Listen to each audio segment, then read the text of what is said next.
Welcome back to the Shine Within podcast. I have here Jenna. She is a compassionate soul embracing the roles of wife, mother, and spiritual guide with grace and intuition, navigating the complexities of life, including reconnecting with her father at the age of 36 and being raised by a narcissistic narcissistic mother. See, that word doesn't even want to come out sometimes. Jenna has faced her share of hurdles, yet these challenges have only deepened her resolve and equipped her with a unique wisdom. At the heart of Jenna's journey lies an unwavering faith and a commitment to a positive mindset, two anchors she holds dear. Guided by the triad principles of wisdom, healing, and love, Jenna passionately shares her insights. She empowers others to heal by acknowledging their trauma, releasing burdens, and embracing a life infused with love. Above all, Jenna is dedicated to proliferating her message of kind love and healing, touching as many hearts as she can, be it through her enlightening talks of her inspirational prayer cards. I love prayer cards. That's so awesome. Thank you so Where did much you for get this sharing. intro? That's the most beautiful intro ever. I so I love to like grab the intro and then just kind of like change everything around.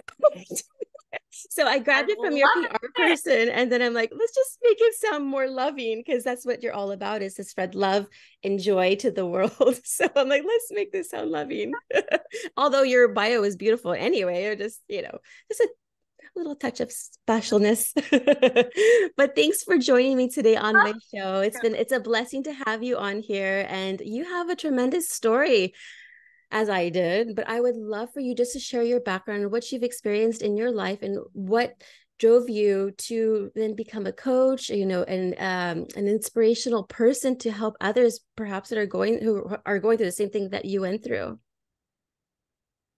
Yeah, I was raised by a single mother who was a narcissistic alcoholic.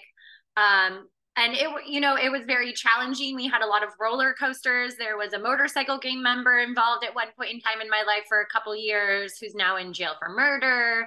But there was a lot of men coming in and out of my household. Like you said, I didn't meet my dad till I was 36. And that's a relationship I'm still trying to figure out and work on personally at this point in time in life. But I just knew what was going on around me as a child was not okay. And somehow I made it out.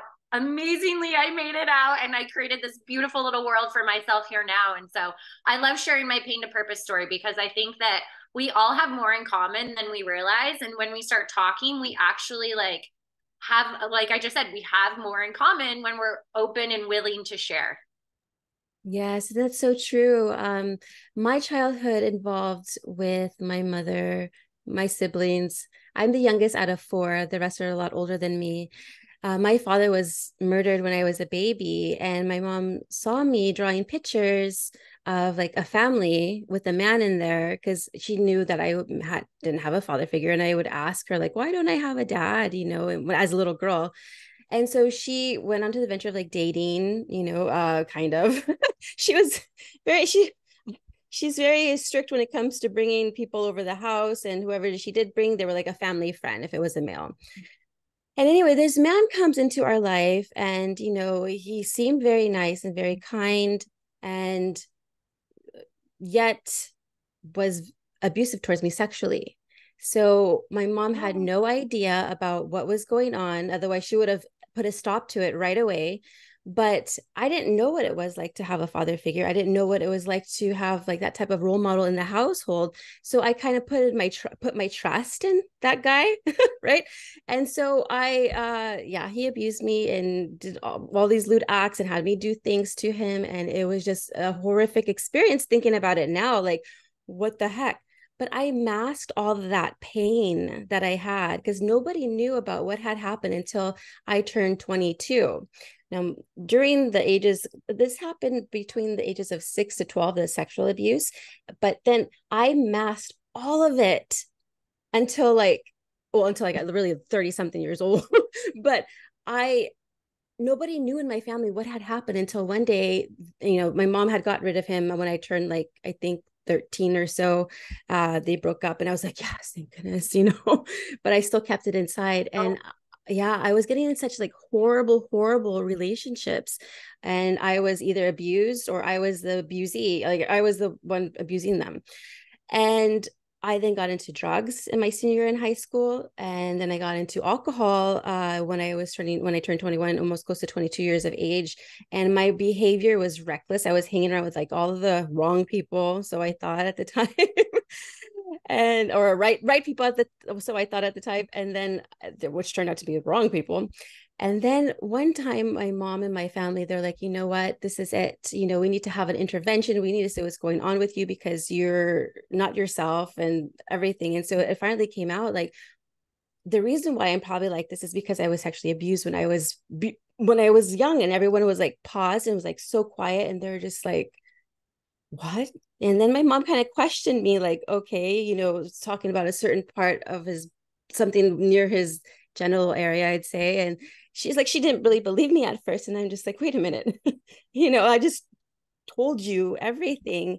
But then she said, do you want me to go ahead and look for him and, find him and take this matter seriously? I said, you know what? No, I'm happy that I'm able to it finally came out. But that didn't stop the drinking. I still drank. I had married a DJ husband, and he was just a partier. We were doing drugs together at the house. Cops would come in and out, because of the abuse that was going on between both of us. My little son, he was only 5 years old at the time. And then he decided, you know what, he's going to just leave me, which good for him, because I deserved it. I deserved it. And then I started going into like the suicide world and overdosed on pills and drank alcohol. And this was my second attempt, by the way. One other time I was 18 years old. That's another story. And I saw my life going down the drain, and it didn't really change until I was in my 30s, where I did get into another relationship. It was I got pregnant again. It was like, oops, I got pregnant, but it's a blessing because it's a child. So of course I'm going to keep my child because that's my baby. But I already knew it wasn't going to work out with the guy. I started drinking after I stopped nursing, and we broke up. And then I got really ill with pancreatitis, went to the hospital. Then I said, you know what, this is the best opportunity for me to detox. Both of my children are not in my life, and I'm being very selfish right now. I need to do something. And it was an act of God, because I had prayed previously before I got pancreatitis. And I prayed, Lord, I don't want to, I wasn't really spiritual or religious at the time. I was like, God, please help me. I cannot live like this. And that's when I got pancreatitis. And I went to a faith-based hospital, believe it or not. And I was prayed over by the chaplain and everything. I swear, since that time, it was a miracle. I started then going to like church. I was already kind of experimenting with like church, but then I was really like put my faith into God. I'm like, you know what? This is it. I need to just make a transformation.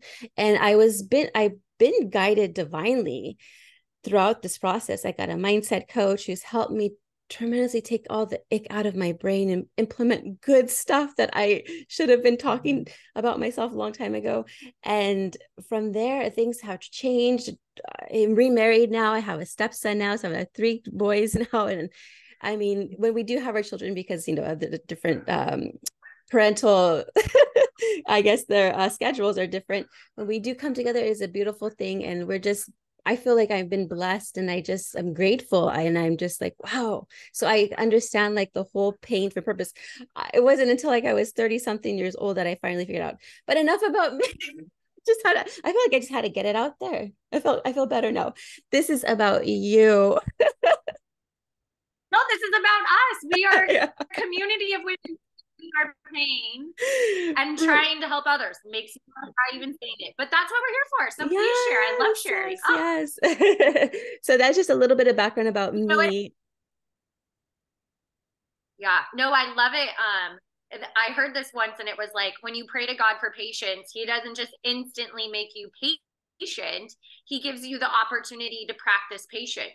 So you were praying for whatever it might have been, and God gave you the opportunity, even though it was through your health that altered your life, but He still gave you that opportunity to change, and you took the opportunity to change. So congratulations to you, because that's hard. It was definitely hard, but you know what? I look back and I'm like, thank you for that experience, all those bad experiences. I won't consider them bad. They were necessary. And it's because it's shaped me and helped me, he molded me now to who I'm supposed to be and who I am today, I think which, I think that oh, go ahead. I'm sorry. oh no, there's just a little delay, but we work with it. It's okay. No, go ahead. I was just gonna say sometimes like having the negative and that bad part happen is the good contrast that we need to see to realize what we actually want. Right. Right. So I love when bad things kind of happen because I'm like, ooh, that is not what I want in life. Let me focus my energy on something I do want in life. And then, you'll manifest whatever greatness you want to have happen. But we need the ups and the downs to like realign us on what we really want out of life. So, Totally, totally. And I was just talking to you about how I felt like I was like your mom, in your scenario, because you mentioned she was an alcoholic as well. yeah. Yeah. And as a child, what did you Yeah. experience in that world? Oh, it was really hard because, if it was a day off, she was drinking a giant bottle of wine. And I knew that by the end of the night, she was probably going to be mean and angry. And so it was a lot of like hiding in my room. I also would get like stomach aches before I'd go to bed. And I didn't know at the time what that meant. But then that night, like my stepdad and mom would get in a huge fight. And so it was like, almost my intuition in a way, kind of telling my little self, like, okay, hunker down, this is going to happen. And I would just go hide in my room because that was like my one safe place that I could be. So, I mean, my mother is now more sober than ever before, and I'm so proud of her for that. But it was her journey that she was on, and I just happened to be the sidekick. Oh wow. Yes. And congratulations to her then. That's wonderful. It's very hard to addiction is very difficult. And so that's why I can empathize and sympathize with people who come to me and just like, I'm having a hard time. I said, I understand, I truly understand, but you've come a long way. And I actually wanted to ask you, you mentioned a personal mission of healing and spreading love, right? What sparked this mission for you and how do you enact on it on a daily basis? So it really started when I got pregnant because I was the oldest and I'm having the first grandchild. And so I thought my mom might really show up for me in a way that she had never done before and like be interested and call me and check on me and how's it going? How's the baby? And that really didn't happen really. In the beginning, there was a little bit, but then it really petered off very fastly. And I was just kind of like devastated and heartbroken again that like my mom didn't care or show up in the way that I had wanted her to in my head, the story I was telling myself. And my husband looked at me one day and he's like, you can't hold her to an expectation she never agreed to. And I was like, the light bulb went off. And that's really when I started my healing journey because I started to think about her childhood. She was raised by a very angry single mother and didn't have the best home life either. And so when I was able to really look at her childhood and where she came from, I started to have a lot more compassion and understanding and empathy for her. So for her to be 22 and single and get pregnant with me, I mean, she didn't really sign up for the job. It happened and that's where she was, And so once I was really able to forgive her for all of my hurt and pain, it really gave me peace. And that's all I was truly searching for was my own peace. And becoming a mother, I have allowed to hold myself to a certain expectation. And I think I'm slowly healing my inner child, just showing up and being better and better. We all just want to do better. The generations, we always just want to do better. So I'm here just trying to do my best. And hopefully my son appreciates it. Who knows? He might think I'm a horrible mom one day. I mean, you just like, we don't know. But I'm trying my best, and that's all that I can put out there. And so, yeah, it's just been, and it hasn't stopped. He's 8 years old, and I'm still on this healing journey and figuring it out. So I don't think it ever ends by any means.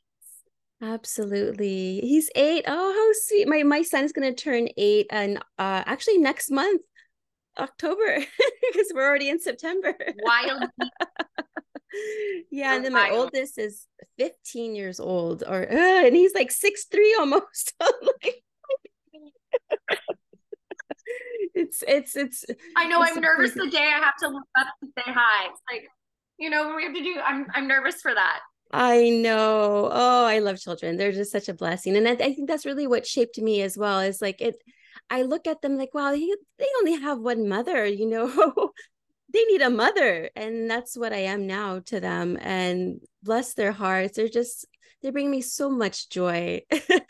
So how were you able, and I know you're saying you were trying to do your best in everything, and that's all we can do. We just do our best. We're just here to do our best. Now, for myself, I remember people ask me like, how did you heal your childhood trauma? Was it through therapy, through that? Well, it was I was trying to through the bottle, but that obviously didn't work. But I noticed as I was doing acts of service, I that was healing me. I felt so much joy in helping people, whether it be through the church, whether it be through just a Zoom call, whether it just be just a phone call from a friend who's saying, hey, can you give me some advice on this topic here? I love the acts of service. What are some things that you did to help you with your childhood trauma? Ah, I don't even know. I did journaling has been a big place for me to put a lot of my emotions and the stories I've had in my head that I just need to get on paper so I can get them out of my head and stop running that loop. I do a lot of journaling when I'm just like kind of stuck in a place because it's like a safe place that I can put down my emotions that nobody else has to know about. But I also created positive intention prayer cards because I wanted people that were struggling to have something to say without having to think about it. So for my prayer cards, there's 8 of them, and there's peace, love, positivity, grief, worthiness, strength, and change. And I just added a travel prayer card because I had some moms for summer break ask for one. But I was struggling with prayer and, strength and change and all these things are just really important topics that we all experience at some point in time in our lives. And so I think the prayer cards are my contribute to the world and helping, healing, and loving everybody else. Wow, in the prayer cards, because I was just going to ask you about the prayer cards. I'm like, oh wow, since she likes journaling so much, let's talk about the prayer cards. But thank you for already mentioning that. Do you have any on hand with you that you can show on the screen Yeah. by chance? Yeah. And can you just read that one since that was the first So one? That's beautiful. I love that. what did I? Oh, I got this is peace. This is a good one. It says, Dear God, help me to find peace. Please comfort my mind and heart so that I can find that quiet place. In the peaceful place, I know I will find harmony within myself and the outside world. I have the power to not let others disturb my calm space. I'm in control of my own peace. And then there's a Bible verse that correlates that's on every prayer card. And it says, I have said these things to you, that in me you may have peace. In the world you will have tribulation, but take heart, I have overcome the world. Yes, yes. Oh, that brings me goosebumps and joy. I love that. We actually have I know, yeah, me too. I'm like, where's my Kleenex? I only have like one of these things for the screen. That was beautiful. And I think that that particular card especially is perfect for this podcast. And I just love that. So thank you so much for making these cards. And I mean, we created like God's promises. We actually have it framed. We typed it all out and everything and then got it blown up and put it in the frame because they're just good reminders. I love the Bible verses because there are reminders of his promises that he will never leave us, he will never forsake us. And just to be in his presence is just like, I can't, there's no words. I'm sorry. There's just no words. I get very emotional when I talk about it because I think that I was always guided. I was always led. It was because he's given us free will. It was my choice to do that, was to choose the path that I went through. But knowing that through the 2 suicide attempts, through everything, he was still with me through everything. And so I was just such a beautiful this is the first podcast I'm actually have cried on. I haven't cried on any podcast before. This is the first one. So I'm embracing it. But just to know that he was with me even to this day. Yeah. To this day. Yeah, And I remember. oh no. You it's because it's a delay. It's I don't know. Either my connection is just so wonky today, but whatever. Go ahead, please. I was just going to say, when I was a little girl and there was things going on around me or like upstairs or whatever it might have been, I would always remember that God gives me what I can handle. And I just remember repeating that to myself when I was scared or alone or whatever it might have been. I would say that to myself. Oh, we're all just crying today.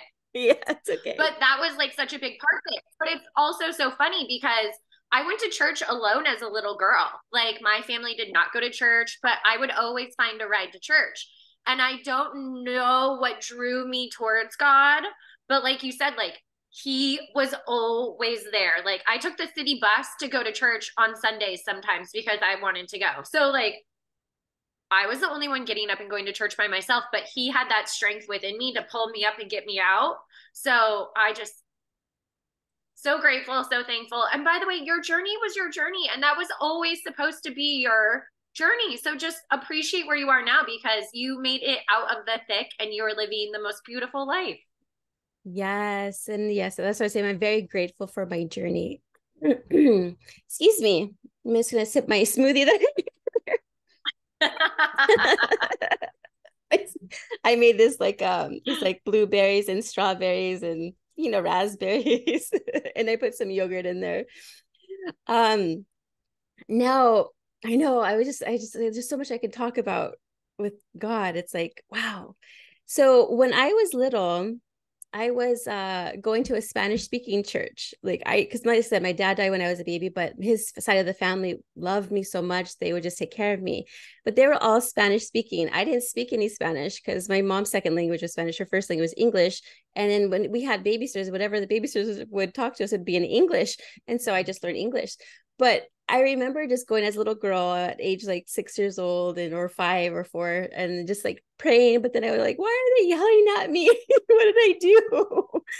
But I always knew that there was Jesus. I just didn't follow Jesus. And I remember also when my ex-husband and I were trying to go to church, because we were invited and we would go, but I would literally have to drink like some alcohol in order for me to go. But as soon as I went inside the church, I started crying like the Holy Spirit had taken over me or something was going on. I was just like crying. Like I felt this like energy of love, that I've never felt before in my life. And I was just like, whoa.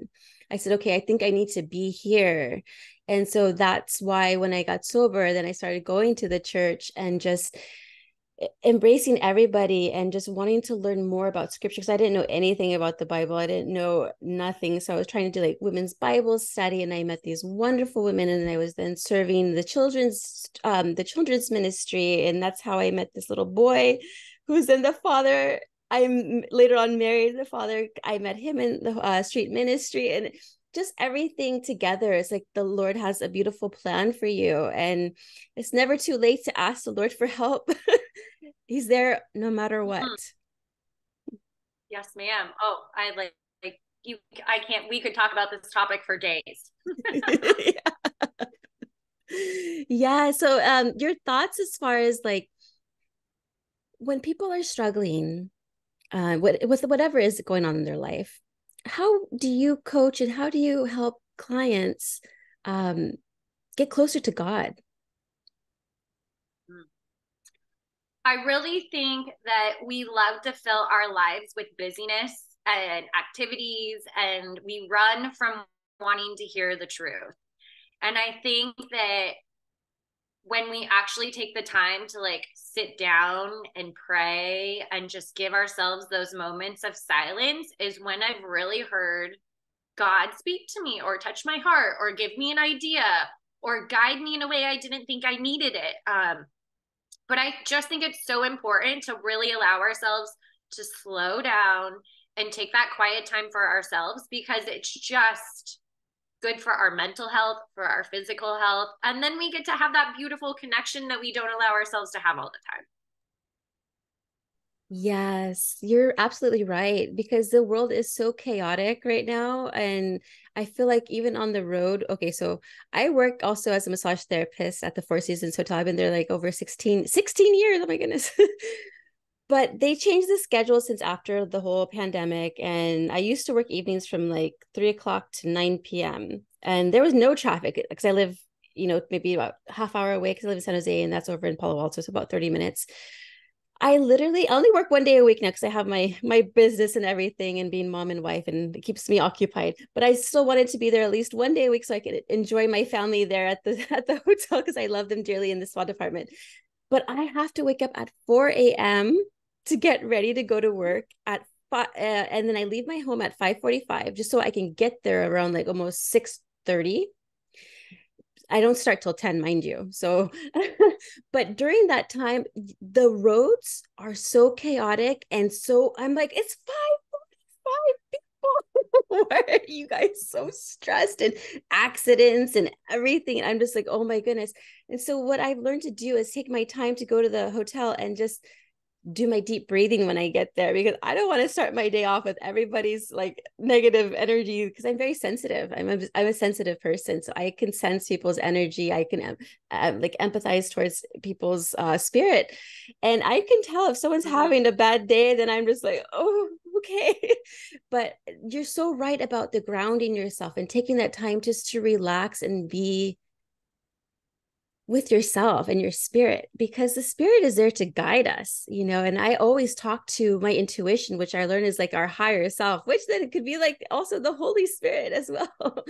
And they're just there. You just have to go within and really ask yourself, does this feel right? What is something that's good and pleasing to me and good to pleasing to the Lord, and then you will be guided the right way, I feel, anyway. Yeah. I mean, a lot of times if I get asked to do something, I really sit for a second with myself and I'm like, is that a hell yes or a hell no? And if it's a hell no, then I say no. And I don't commit to things that I don't want to commit to, because that's giving away a piece of me that I can't get back. And I want to do things that make me happy and make my family joyful. And so I'm very cautious of saying yes to too many things because I just don't want to get lost in it again. Yes. And you remind me, I used to be a yes, ma'am to everything. I was much of a people pleaser back then. I was just like trying to make everyone happy, but I wasn't happy. I wasn't taking care of myself, but I was trying to please everybody else. And so I'm not selfish in any way, but I need to put myself as a priority, because if Gina is not well, then nobody in the household's well. I mean, they'll be well, but it's true, because I mean, I'm a mom and the wife, and I need to be on my best game. So I need to take care of myself. And I was actually talking to my husband about this morning, and I was like, there are two things that I will invest in: health and like just overall personal hygiene stuff. Women makeup into beauty. I've always been into like beauty and cosmetics and stuff like that. I just never really got into it until 30 something years old. But it's just the joy that every life brings you, even if you've gone through a bad things. Like, I think a lot of people who have the most pain have the most purpose in life, and we just have to share and spread the love and teach people how to have that joy. Yeah. Yeah. Yeah. But it definitely takes some work, which I think people are always afraid of doing. But I think the work is always worth it in the end, because I would totally rather live this peaceful, happy life than like the misery, drowning my sorrows in whatever substance. You know what I mean? There's just so many other options, and I take this option all day. That's right. And speaking of because people talk about positive attitude, positivity, think positive, think positivity. But then some people are like, oh, I'm tired of that. Think positive doesn't work. What are your thoughts on that? Well, I think there's a little bit of a law of attraction here. What we think is what we get. So if we think the world is against us and everybody hates us, that's how it's going to turn out. But if we choose to look at the world like it's working for us and not against us, I will have people at the grocery store come get my grocery cart from me, hold the door open for me. It's just when you start to like change your thoughts and your mind into thinking, oh, that person was just really nice. Why were they nice to me? Well, what were you projecting? A positive attitude? Then, of course, they're going to be nice to you. It's just like this little trickle effect. And it was really hard for me at first to do. But once I got the hang of it, it was like Perfect. Here's an example. I'll give you a perfect example. I love to host. So on Easter last year, I was having a whole bunch of people over and it started at 11. And somebody called the day before and they're like, we're going to be late. We're going to go to the lake, but we'll be there. Start without us. And I got off the phone and I would have normally like lost my shit and gotten mad at my husband. How could they be late? I'm throwing a party. How do they not know? Da da da da da. But I got off the phone and I was just like, I feel like that's going to work in my favor. I'm going to let it go. And I let it go. And they showed up on time. They didn't go to the lake the next day. And it was just such a beautiful reminder to me that if I project a whole bunch of negativity on the situation, I actually don't get what I want in the end. But when I just took a step back and I was cool, calm, and collected about it, I actually got what I wanted at the end of the day. So it's just like, what do you want to put out and what do you want to receive? That makes total sense, because people with already a negative attitude about thinking positive, it's nothing positive is going to come from that. So you're absolutely right. And I'm so happy that you said that. And it's so true. Like whatever is happening to us is happening for us, not to us. It's for in our favor. And I always have to think of it this way, because that's what I was taught as well. Like, hey, it's okay if that didn't go through. It didn't. Hey, if you didn't get that deal, it's okay. Don't worry about it. There's a better opportunity for you in the future because you didn't get it. So patience, persistence, and perseverance are the three things that I always say to everybody. Like, hey, but you know what? I'm gonna rat on my husband right now. He has the perseverance and he has the persistence, but you're like, honey, I think you need to work on the patience a little bit more. I think it's just a man thing, but it's funny. There's a story, but I won't share it right now because we were talking about that again this morning. I think everything that I was talking to him about today pertains to our show right now. It's funny. Isn't it funny how that happens? I know. I know, right? Now, for entrepreneurs listening, how would you advise them to incorporate like spirituality into like their business effectively? So in 2019, I had my real estate license and I was just really not feeling fulfilled the inside the way I thought I was going to.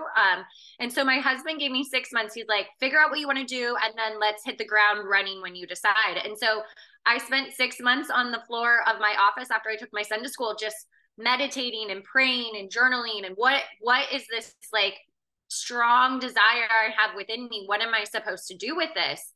And the positive intention prayer cards came to me. But I think the biggest lesson that I learned from that, and my husband's the president of a company. So we have these conversations all the time about how spirituality is intertwined with our companies.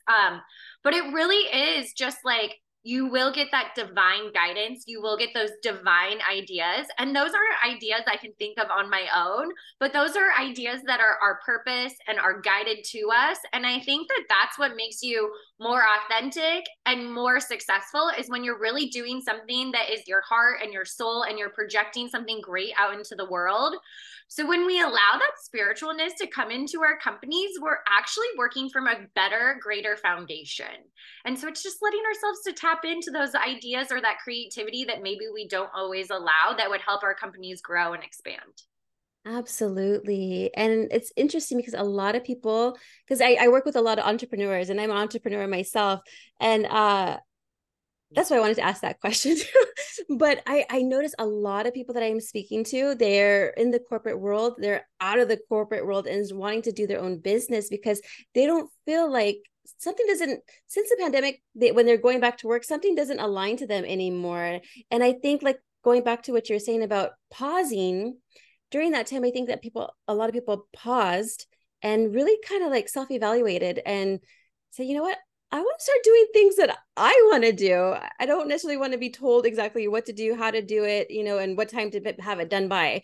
And totally.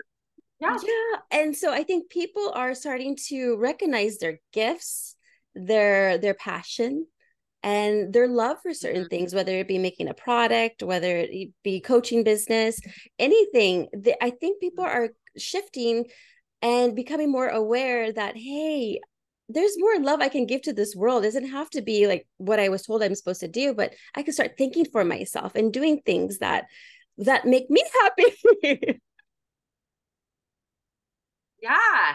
Yeah. And who doesn't want to be happy and like spread joy? I don't know. Those are like my two most favorite things to do on the planet. I'm like, I've turned into the biggest goofball and like, I like love to play pranks on people now, but I just love being silly because everything's so serious all the time that when we can just have those little moments of giggles or joy, I'm like, I'll take any of them. I'll take them all. I want it all. Yes, because I always laugh no matter what. And sometimes even if it's like serious thing, I'm like, I'm sorry, I still have to laugh about it because I don't take things so seriously anymore. I used to. Don't get me wrong. I used to be like, it has to be this way because I was told it was this way and I have to do what Janice told me to do. No, no, no, no. I laugh at things because it's not that serious. And this world is not, I mean, I don't feel like it's meant to be serious. I think all of us have made it serious as a collective because we're all one. And once people realize that we are all one, we don't have to worry about anything. Let's just bring that love. Let's bring that joy into the world. And then once everybody has it, this world would be like heaven on earth. God's intention. Yes, I always say we're the leaf on a tree and let's take care of the tree. Yes, I love that. Take care of the tree because life is too short. I mean, time has gone by a lot very fast. I was just realizing, oh my gosh, I graduated high school in year 2000 because I was talking to my husband about farming, and I was like, when I retire, I want to go ahead and have a farm, and I want to sell produce, like have my own farmers market or something. And he's like, oh, it's not too far from now. He's like, it's only about 20 something years. I said, oh my goodness, you're right. And then I thought about like, well, I graduated in 2000. That's over like 24, almost 24 years now. I'm like, oh my goodness, time has gone by fast. But thinking about it, I was like, oh wow, it's like, so enjoy the time that we have here on earth. What are some practices people can start doing today that will bring joy in their lives? I think always speaking kind words to ourselves. We are really good at putting ourselves down. And even my 8-year old, he's like, I'm stupid. And I'm like, whoa, whoa, whoa. We do not use those words on ourselves because our body feels that vibration. So I really think trying to speak kind words to yourself is number one.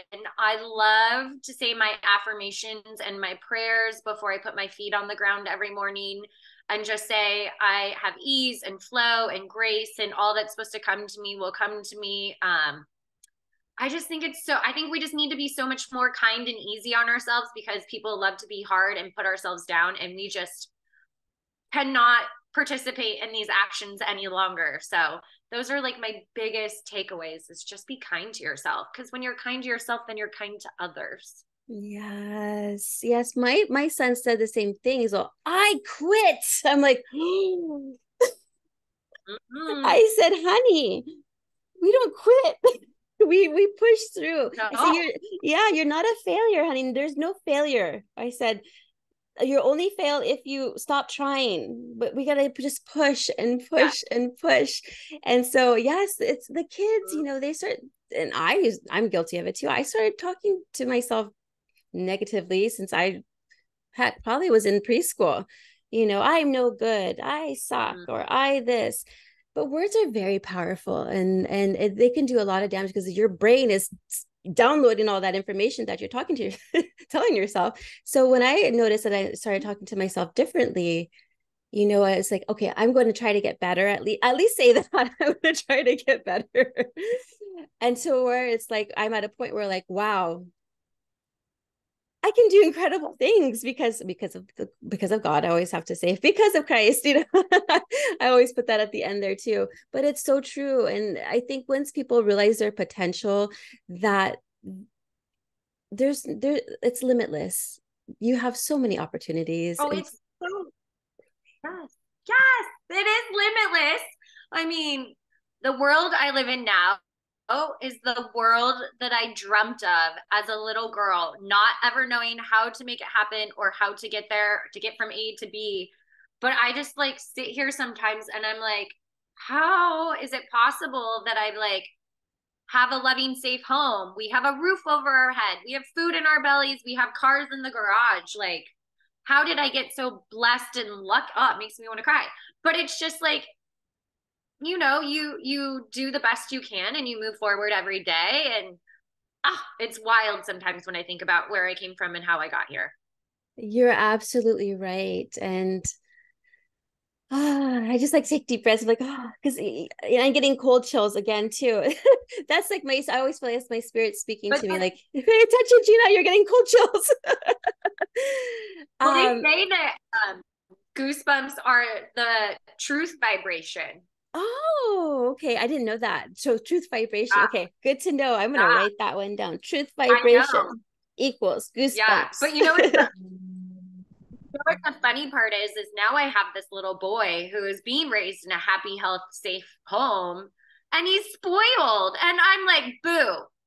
I did not get new shoes like once or twice a year if I was lucky. Like, don't think this is normal life by any means because you are so blessed. And he's 8, so he has zero concept of like life. You know what I mean? But he's like, I lost my basketball at school. Let's go buy another one. I was like, are you buying it? I'm not buying you another basketball. You lost it. That's your fault. Like, how do we teach them? I'm trying to teach him. Oh, pray for me on that one. I will definitely pray for you on that one. I know what I've been trying to do with the little ones, because my stepchild is 9 years old. And then, like I said, my other son's going to turn 8. So they're very close in age and they're just so cute when they're together. And he always tells my husband, hey, Victor, can we go? I mean, he takes him to the dollar store to get him a little toy. But he actually plays with the toys. But they're like, before we bring more toys in, let's start donating these toys to kids who need toys. So what we'll say is like, okay, Mm-hmm. go ahead and pick some toys that you no longer connect with, that you are willing to go ahead and give to another child. And so we're trying to teach them that, and they've been actually pretty good at it, and so that's one practice we've done, but it is hard because I remember I didn't have anything and I was still spoiled. I would find some way to get what I want. And I'm like, how the heck did I do that? Because we didn't grow up, we grew up kind of poor. Like my mom, for a while, I mean, when I was really young and raising 4 children on her own and doing 2 jobs and trying to make everything work, it was very hard because we would all have to be in one bedroom, all 4 of us at some point. It was challenging, and I would still kind of persist and ask her, hey, I want this, and she's like, no, no, no, no, no, no. But then I would take things from my sister and then get in trouble. So I mean, we just try to make it work. But yeah, I guess my siblings always thought I was the brat. I was the brat, I was. I don't know. My mom said ever since I was a little baby, like I was like always all angry and stuff, but I've learned to calm my temper, and I'm much better now. And I know if I ever do get into an argument or there's like I will say, you know what, I need a timeout, I need to walk away, and then just do breathing exercises. Oh, I do that still today with my son. I'm like, if I asked you 3 times to do something and I want to like explode and get angry, I just walk away. I'm like, I got to take 5 and I go hide in my closet. And that's like, nobody bothers mom when she's in the closet because that's like my space. But my mom used to be more explosive, and I'm just really trying again to do my best to change it. And so when my son gets frustrated or angry, I really like asking him what emotion he's feeling because I really want to teach him what emotion are you feeling, and then how do we work on it on a healthy way to express it. Is it we go for a run around the block? Is it you need 5 minutes in your bedroom to just take a breath like I do? Like, but I want my son to understand emotion, and I want him to know how to like move past it once it's released. And I think that a lot of us didn't learn that either on like, Mhm. what do we do with this anger or frustration? And I know I didn't know how to do it. And it's taken me many years to find like my cool, calm, collective space. But I just think, again, that's one more thing that I can do to help my child be more successful is like really talking about the emotion and working through it and then going forward. We try. Absolutely. Yeah, we just do our best. Like, our parents, like my mom's mom was very abusive to her physically and emotionally. I did get spankings, but they were well-deserved spankings, I'm sure. But my mom was never abusive to me, luckily. But we're dealing with our parents' childhood trauma, who's their parents had childhood trauma for their parent. So it's like a ripple effect of just trauma. And so as parents, like as we're trying to do our best, you know, because even though I've worked through trauma, there's some things that, you know, I get triggered still here and there, and that's normal. You know, I am not perfect. Okay. I am a human being here on earth, and human beings go through emotions regardless of what was given to us. Sometimes we wake up cranky. We're like, where'd this emotion come from? I don't want to be cranky this morning. And I think that when, like you said, when we do take the time for ourselves and really like evaluate and then find out what makes us happy, our lives start getting better and better because we're doing things that make us happy. And then our kids won't be say, oh, mommy's in a bad mood, let's go run and hide. But I do actually hide in my bathroom as well. My bathroom has has my closet inside there, and I will like do some stretching in there. Like I'm in there hiding. Mm-hmm. Yeah, and talk about generational trauma. I realized some major generational trauma this summer because my mom was either had been cheated on or was the cheater in every relationship I've ever seen her in. And I'm married 9 years now. And about 7 years in, I started to get this wheel turning in my head that, like, is he going to cheat on me or am I going to cheat on him? And not that there was any action or mistrust by any means, but that wheel just started turning in my head. Okay, I've been married longer than my mom has ever been in any relationship. And now I'm here and now I'm waiting for it to explode so I can run because that's all I've ever been taught. Really, that's all I ever saw in my house. And so I one day just finally realized that my husband is kind and we have a 95% great marriage. No marriage is perfect by any means, but he has done nothing for me to want to run or leave or sabotage my marriage at this point in time. And I realized that was my mom's story. That was my grandma's story. And I was allowing that to really affect who I was becoming as a mother and a wife. And I mean, God put that on my heart so heavy that I'm writing a book about it right now. And like they say, generational trauma goes back 7 and 14 generations. So for you to sit here and be changing your generational trauma is like, because that is hard to do. It is. And wow. So you're writing a book. That is awesome. When is that going to be published? I'm hoping to be done in December, and then I actually am hoping to get published through a Christian author, or publication. So we shall see. I'm putting it out there right now, people. Oh, I love that. Yes, I was so I was talking to my business coach and she was like, Gina, you know, we have until December to finish writing your story. I'm like, I know. And I said, I can do it really well when I'm when I'm like the deadline is like near. I said, but yeah, I'm also actually writing a book. I was going to be like a memoir of like my experience and my story. Actually, it's just like my story, what I've gone through and how God has shaped me. My spirit has led me, and just with the support I do have with my family. And well, my stepdad, I have another stepdad since my mom remarried when I was 17. Love him to pieces. He's like a father to me.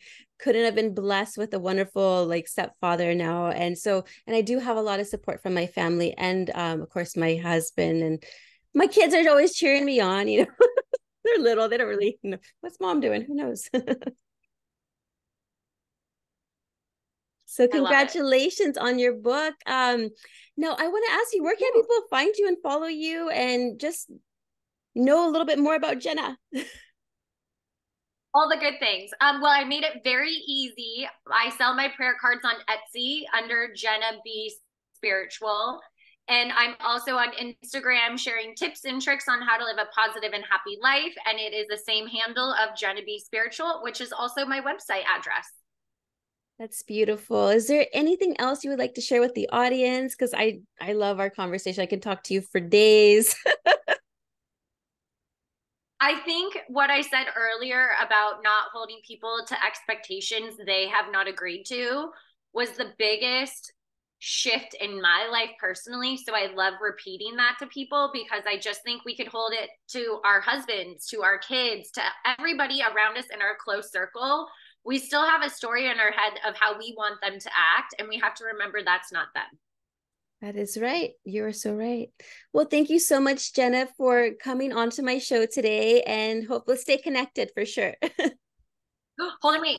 Will you send me your address so I can send you some prayer cards? Oh, yes, I would love that. Absolutely. I will go ahead and send that to you. Thank you so much. Offline. Okay. Bye.